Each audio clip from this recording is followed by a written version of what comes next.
Hammaga salom do'stlar, Spectre kanaliga kiribsizlar. Bugun biz Blender bo'yicha kurslarimizning 7-darsini olib o'tamiz. 7-darsimizning mavzusi bizda o'sha 6-darsimizda o'tgan, ya'ni physics bo'limidagi biz 6-darsimizda cause effectida ya'ni yostiq yasashni o'rgangan edik va bugun biz physics bo'limidan cause effect emas, balki fluid mavzusini o'tamiz. Ya'ni fluid bizda suyuqlik degan ma'noni anglatadi va bugun biz Blenderda ya'ni qiyshiq shakllar, ya'ni suyuqlik shaklidagi modellarni yasashni o'rganamiz va buni biz qisqa qilib aytganda Blenderda simulyatsiyasini yasaymiz desak ham bo'ladi. Va birinchi bo'lib bizga bizda tayyor turgan kub kerak bo'ladi va uni ozgina teparoqqa qo'yishimiz kerak bo'ladi, chunki bizning suv tepadan pastga oqishi uchun. Va keyingi qiladigan ishimiz biz ya'ni klavishlardan foydalanamiz. Bizda yangi klavish, ya'ni shift klavish, bu bizda F3, ya'ni biz F3 ni bosganimizda bizda mana bunday narsa paydo bo'ladi va unga biz quick deb yozsak, mana bu yerda liquid degan bo'lim chiqadi. Ya'ni quick liquid, ya'ni tez suyuqlashtirish degan ma'noni anglatadi va uni biz bosamiz va ko'rib turganingizdek bizning kub qandaydir antiqa shaklga ega bo'ldi va keyin qiladigan ishimiz tab tugmasi orqali uni edit modga o'tamiz va mana bunday tekis qilgan holda biz bizga kerakli bo'lgan, ya'ni bizga oqishi, ya'ni bizda mana bu kubning vazifasi u ayni faqatgina mana shu tashqaridagi kubning ichidagina bizning suyuqlik qimirlay olishi mumkin degani. Va keling buni salgina kengaytiramiz. Mana bunday qilib sal o'ngroqqa suramiz va buni ham sal o'ngroqqa suramiz. Sal qaytaramiz va mana buni ham salgina pastroqqa surib qo'yamiz. GZ qilamiz. Bunday GZ va pastga qo'yganimizdan so'ng bizda mana bunday shakl paydo bo'ldi. Keling bu tarafidan ham salgina buni kattalashtiramiz. G klavish orqali GX va buni ham GX orqali salgina kattalashtirib olamiz. Va endi biz yana tab klavish orqali edit mode, ya'ni object modga o'tib, mana bu yerdan pastni ochib, ya'ni animatsiya bo'limini xuddi 6-darsimizdek ochsak va biz bu yerga probelni bossak, ko'rib turganingizdek bizda suv animatsiyasi paydo bo'ldi. Va ko'rib turganingizdek buni orqaga qaytaramiz. Ko'rib turganingizdek bizda bu anchagina balandroq sakradi bu safar, chunki biz mana bu yerdan resolution uni, ya'ni suyuqligini o'zgartirsak ham bo'ladi degani. Bizda salgina qochishni boshladi. Xo'p, keling endi va bizda yana bir narsa, masalan biz suvni oqizyapmiz va suvga qarshi ko'rsatuvchi yana bir shakl qo'shsak bo'ladimi degan savol tug'iladi va albatta bo'ladi. Masalan bizda suv oqyapti va uni yo'lidan qandaydir obyekt chiqsa, unga ta'sir ko'rsatishi kerak va buning uchun biz object modga qolgan holda qilib xohlagan shakl qo'shamiz.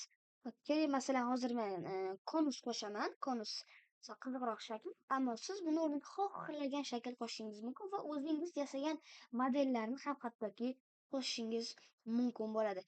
Va agar biz buni shunchaki buni tagidan qo'yadigan bo'lsak, bizning suyuqligimiz uchburchakka reaksiya bildirmaydi, ya'ni konusga, va unga reaksiya bildirishi uchun biz konusni keling teng tagiga qo'yib olamiz. Bunday qilib rovna tagiga qo'ydik va endi biz mana bu yerdan bunga ham fluid beramiz, ammo bunda physics bo'limidagi fluid o'sha fluid modifikatorga o'xshash narsasini beramiz va mana bu yerdan type, ya'ni uning turiga effektini qilamiz, ya'ni u boshqa suyuqliklarga effekt berish kerak, ya'ni unga ta'sir ko'rsatish kerak. Va endi biz animatsiyani ishga tushirsak, bizda yurmay qoldi. Ha, mana Va ko'rib turganingizdek bizda suyuqligimiz uchburchakka tegib, ya'ni unga ta'sir ko'rsatdi va ko'rib turganingizdek bizda ba'zi suyuqliklar unga yopishib ham qoldi. Ko'rib turganingizdek uchburchakka ba'zi suyuqliklar yopishib qoldi va ular asta sekinlik bilan pastga tushib keta boryapti. Va keling biz bu animatsiyani sal qotgan holda oxirigacha ko'rib olamiz va biz bu animatsiyani ikkinchi marta ishga tushirganimizda bizda umuman qotmaydi. Va keling biz mana buni tugashini 200 ga qo'yib qo'yamiz va bizda 200-chi kadrda bizning animatsiyamiz o'z yakuniga yetadi. Va ko'rib turganingizdek, endi bizda ikkinchi martasiga hech narsa qotmayapti va barchasi tekis holda ishlayapti. Va agar biz mana bu yerdan rangli bo'limga o'tsak, bizda mana shunday o'zi tayyor biz suyuqlik qilganimiz sababli u prozrachniy, ya'ni ichidan ko'rinadigan holda bo'ladi. Va agar biz o'sha mana bu yerdan rang ko'rinadigan joyga o'tsak, ko'rib turganingizdek bizda juda ham chiroyli bir effekt paydo bo'ldi desak ham bo'ladi. Va keling endi biz uchburchakka ham qandaydir chiroyliroq rang qo'shamiz va keling buni masalan qizil yoki ko'k rang qilamiz, to'q ko'k rang qilamiz va unga yaltirashlikni oshiramiz. Buning uchun biz yaltiroq qilish uchun biz metallik, ya'ni roundness xiralikni minimum qilamiz va metallikni maksimumga oshiramiz. Maksimum qilsak bizda mana bu holatga kelib qoladi. Juda ham chiroyli. Keyin salgina pasaytiramiz va bizda ko'rib turganingizdek mana bunday juda ham chiroyli shaklga ega bo'ldi desak ham bo'ladi. Va keling boshqatdan tekshirib ko'ramiz. Bizda salgina qotishlar bo'ladi albatta, chunki biz unga o'zgartirishlar kiritdik va birinchi qotishli animatsiyadan so'ng bizning ikkinchi poputkamiz bundan anchagina tezroq bo'ladi. Keling oxirigacha ko'rib olamiz.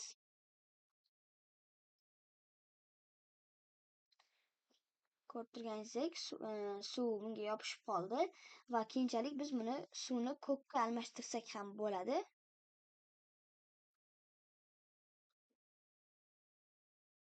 Animatsiyaga bir necha soniya qoldi. Va endi bizning keyingi animatsiyamiz ko'rib turganingizdek bizda umuman qochishlarsiz juda ham yaxshi, ya'ni sifatli holatda amalga oshirilmoqda. Va keling endi biz yana bir qiziqarli narsa qilib ko'ramiz va qiziqarli narsamiz biz bir stakan yasaymiz. U stakanning ichiga bizning suv tushishi kerak bo'ladi. Keling, uchburchakni qoldirib turamiz, chunki stakanni ham xuddi shu rangda qilamiz va object modda shift A ni bosib kub qo'shamiz. Biz oddiygina stakan qilamiz hozir. Xo'p, ya'ni o'tgan mavzularimizdagi modifikatorlardan ham foydalanamiz. Biz kub qo'shdik va Ctrl C, Ctrl V qilamizda yana bir kub olamiz va uni ozgina kichraytirgan holda pastga tushiramiz. Va pastga tushirdik. Va endi bizning keyingi qiladigan ishimiz modifikator bo'limidan boolean modifikatorni ishlatishimiz kerak bo'ladi va objektga esa kubni qo'shamiz. Yo'q, to'xtang. Birinchi biz mana bu kub nomini ko'rishimiz kerak bo'ladi. Bu kubning nomi esa kub 001 ekan va biz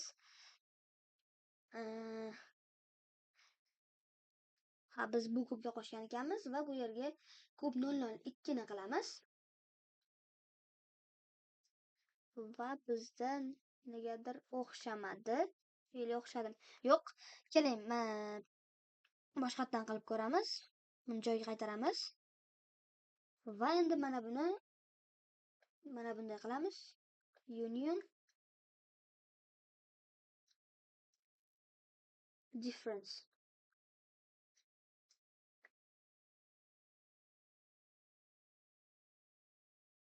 Bizni sababi biz mana bu kubni juda ham chuqurga tiqib ekanmiz va bizda mana bu chiqmay qoldi. Keling sal balandroq qilib ko'ramiz va keling bu kubga boolean modifikatorni berib ko'ramiz. Bunga boolean beramiz.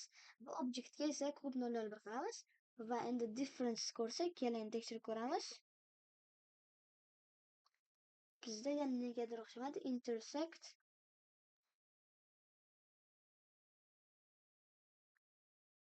union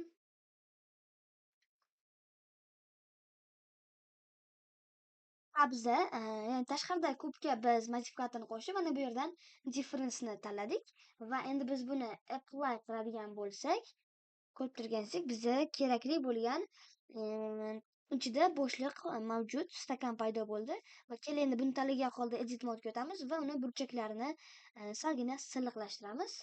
Buni barcha burchaklarini tanlaymiz va Ctrl B issiq klavish orqali Ctrl B ni bosamiz. Bunda kuchaytirib, bunga burchaklarni salgina ko'paytirib olamiz.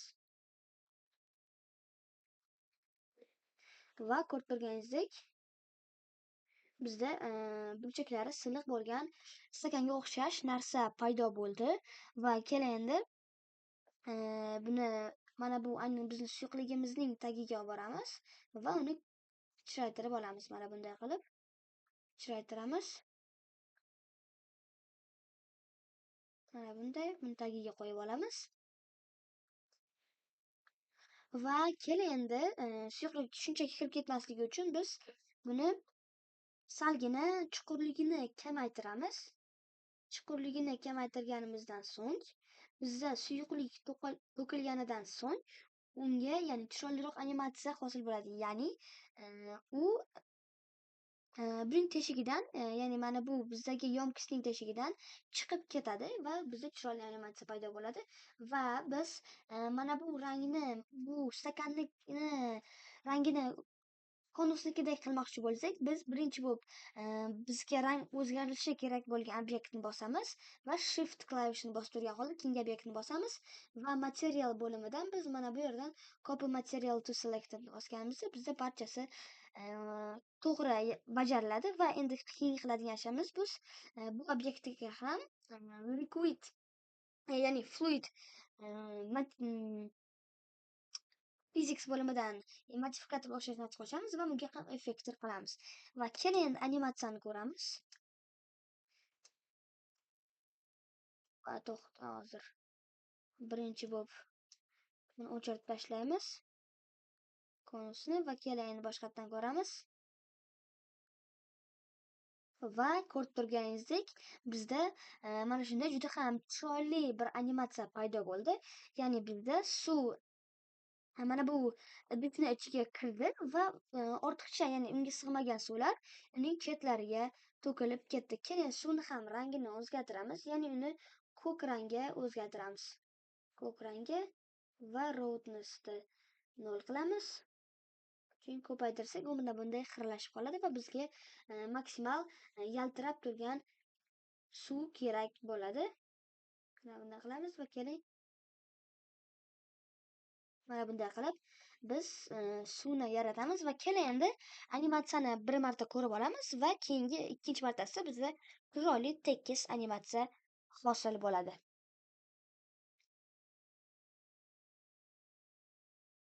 Va bizda bir necha soniya va ko'rib turganingizdek, bizning ikkinchi animatsiya mana shunday juda ham chiroyli holatda sodir bo'ldi. Mana buni rangini o'zgartiramiz, sariq qilamiz va shunda bizda animatsiya chiroyliroq ko'rinadi.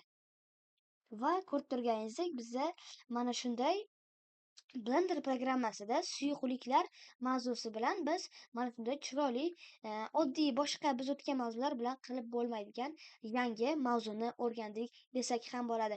Xo'p, bugungi darsimiz shu narsalardan iborat edi. O'ylaymanki, bu darsiga juda ham foydali bo'ldi. Agar siz barcha mavzularni tushungan bo'lsangiz va bu videorolikni oxirigacha tomosha qilgan bo'lsangiz, albatta bitta kanalga obuna bo'lishni unutmang va Blender bo'yicha kurslarni barchasini ko'rib chiqib, bu videorolik ham like bosishni unutmang. Hammaga xayr!